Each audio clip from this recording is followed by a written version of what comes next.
they're incredibly versatile, like musicians. They can do so many things. You know, the first thing I hear from them is like this new kind of style of R&B, and now they're giving us straight rock and roll, which is really cool. Also, I might want that guitar. That's a 7-string Ibanez. Is that?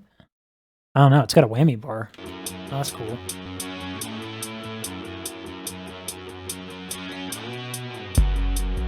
Oh, she had a looper pedal. Cool.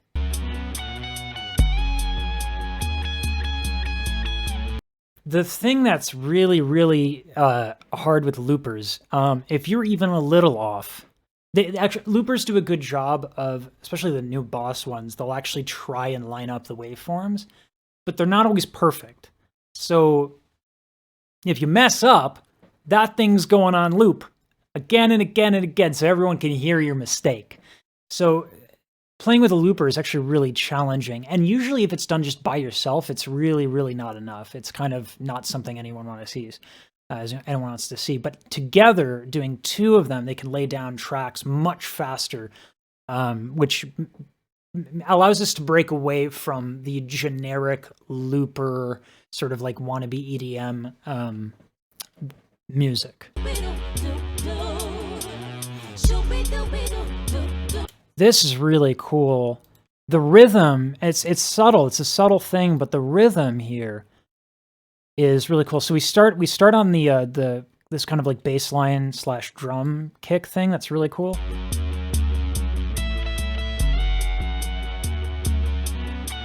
So it's not straight dum dum dum dum dum. There's some triplets, some syncopation in there, and then they sing it in the same fashion.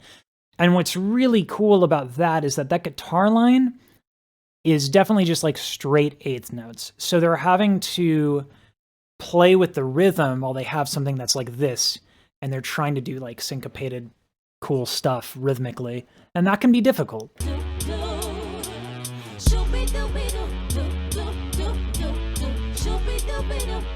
Yeah, those are triplets. Da da da da da, right? So those are triplets. They're doing what's that exercise from Kadai? Pass the bread and butter. It takes a lot of musicianship to do that. It's very much like this. And there are certain exercises to help with that, but to do it at the same time, oof, it's really tough.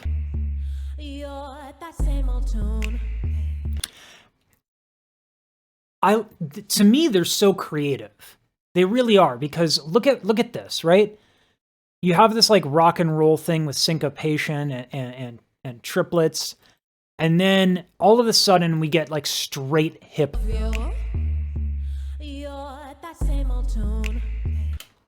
That's so cool. They don't, as artists, they don't really adopt boundaries. They're just so enriched musically from literally a lifetime of performing, but also picking up on production skills and guitar and piano. Like, they're really, really good musicians.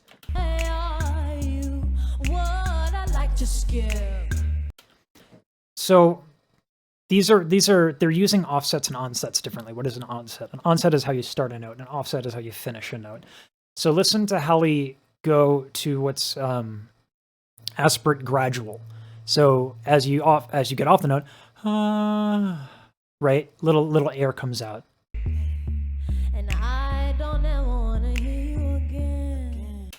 So she does it gradually. The reason why that is a little tricky, the way that you have to do that is you have to gradually use less air so that your folds separate.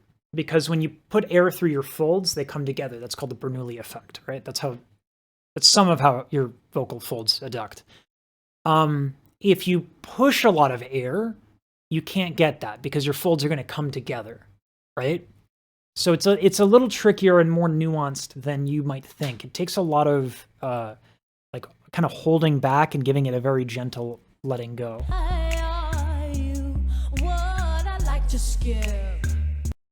And then here, with Halle going into this, so she's tilting her thyroid and then not.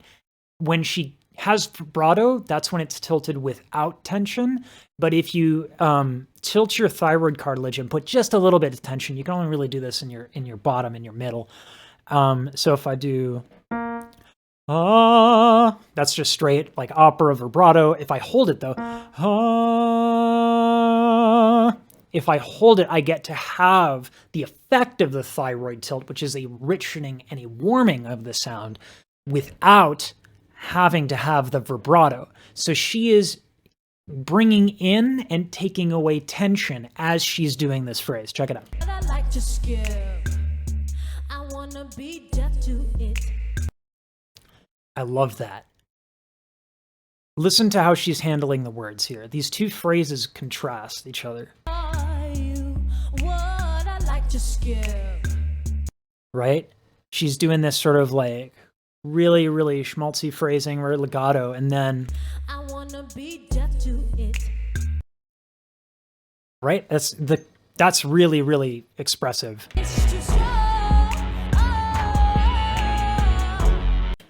We have to talk about the importance of rhythm for what they do specifically. The best test, if you're a singer and you want to get good and you want to produce stuff, you really have to work on your rhythm. Because if you do overdubs, like natural, real overdubs, no choir plugins, what you're going to see is that if you're a little off like this, it adds up. The second you start putting 3-4 voices, it just sounds muddy. It doesn't sound clear. And the reason why is because they're done right on time, right? But Chloe and Halle are, and they have to be. When they enter with the harmonies that they do all the time, they have to do it together. On top of that, they're also playing instruments to looping tracks. They have to play on time, they have to sing on time, and these consonants have to land on time. But time stops. Right, the S and T, boom, right as the looper comes in. That's perfect. Chloe is there with the drum piano. Halle is there with the guitar riff. The second the loopers kick in, everybody is right on the money on time. Take a listen to that. Take a listen to all four. The guitar, the two voices, and the drums. I know how to count, not really. But listen for all four of them. But time stops. That's very difficult to get it that precise. You know, people, it drives me nuts. You know, I'll go like, I have to teach somebody musicianship and they're like, well, I know quarter notes. 1, 2, 3, 4. And they're like, oh, they're not on time. They're not right on the money. You have to be right on the money to do stuff like this and to record it all. So again, the consonants are really good, but even this little very in time.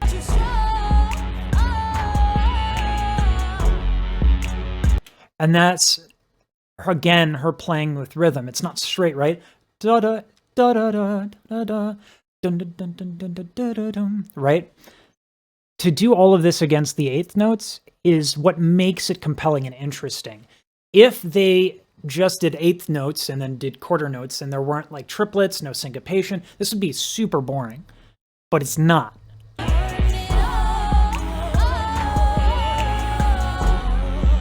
One of the ways, if you want to get good at being like super tight with all of this stuff musically, one of the ways you can do it is in your head be able to play all of the parts.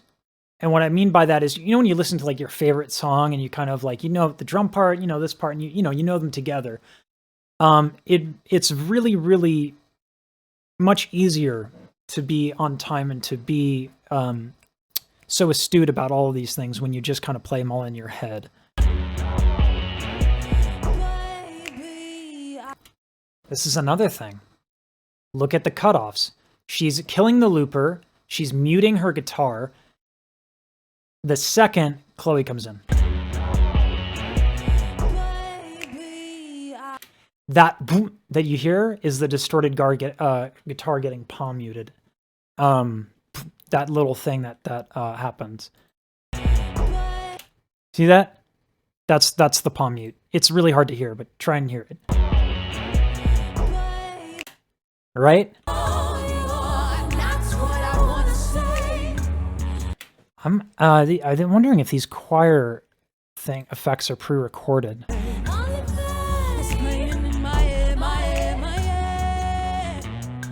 The way that they so easily harmonize with one another is another thing about their musicianship that goes uncelebrated, I feel like, a lot.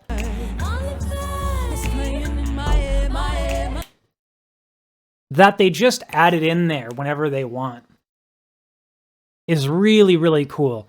Because oftentimes when you jump into a harmony, I don't know if for anyone who's ever been in a choir, I think you're going to know what I mean. When you're not given your note and you have to jump in, it's tough, because what you have to do is you have to listen to what's coming before you, and then in your head audiate, which means think the pitch that you're going to sing based off of that.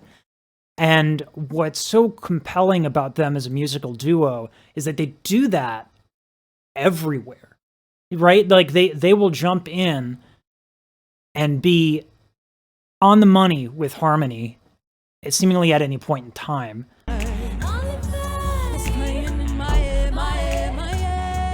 And the fact that they can come in and out of it like that easily is really, really cool. Glass ceilings, I'm in my feelings, adrenaline be thrilling. Nice. Did she slap the guitar? I want to know.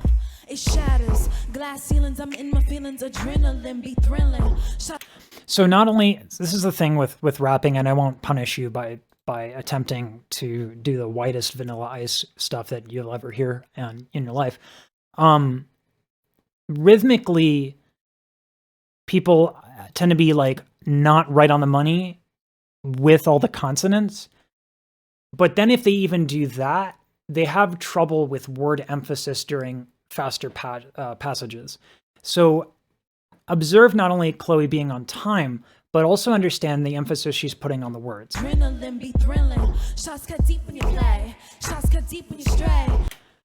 Again, even though they're not harmonizing, this is like, this doubling helps communicate the words. It's really cool.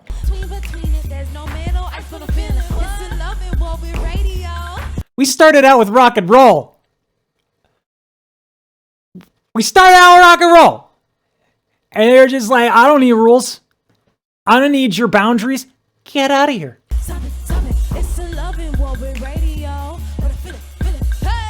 Those cymbals are jazz patterns. Yeah. Yeah, those are jazz cymbal patterns.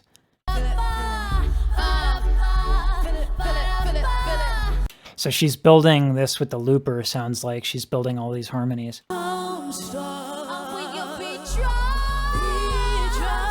That's really, really good here. What Halle is doing here is takes a lot of control. Belting is loud. It's very loud. It is only loud. It cannot be soft. So the way she's pulling back from the microphone while Chloe's getting right up there, you can see Halle pulling back whenever she's opening her mouth a lot to make a lot of that sound.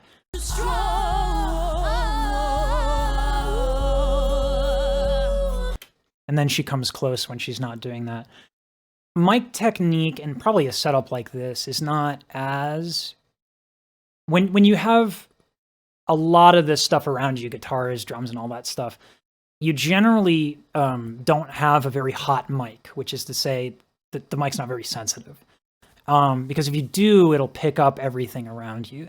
So what they do need to do is manage some of the levels by just sheer space, right? Like by getting back and forth. So there is a little bit of work that has to be done with mic technique in order for all of this to come together. When you mix scatting with hip hop,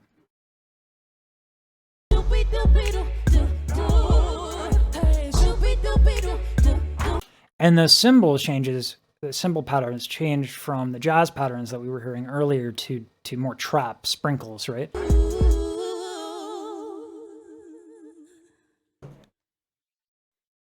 I don't know. Do we want to go back and count the genres? Because there's a lot. There's a lot. That's so smart to not be biased.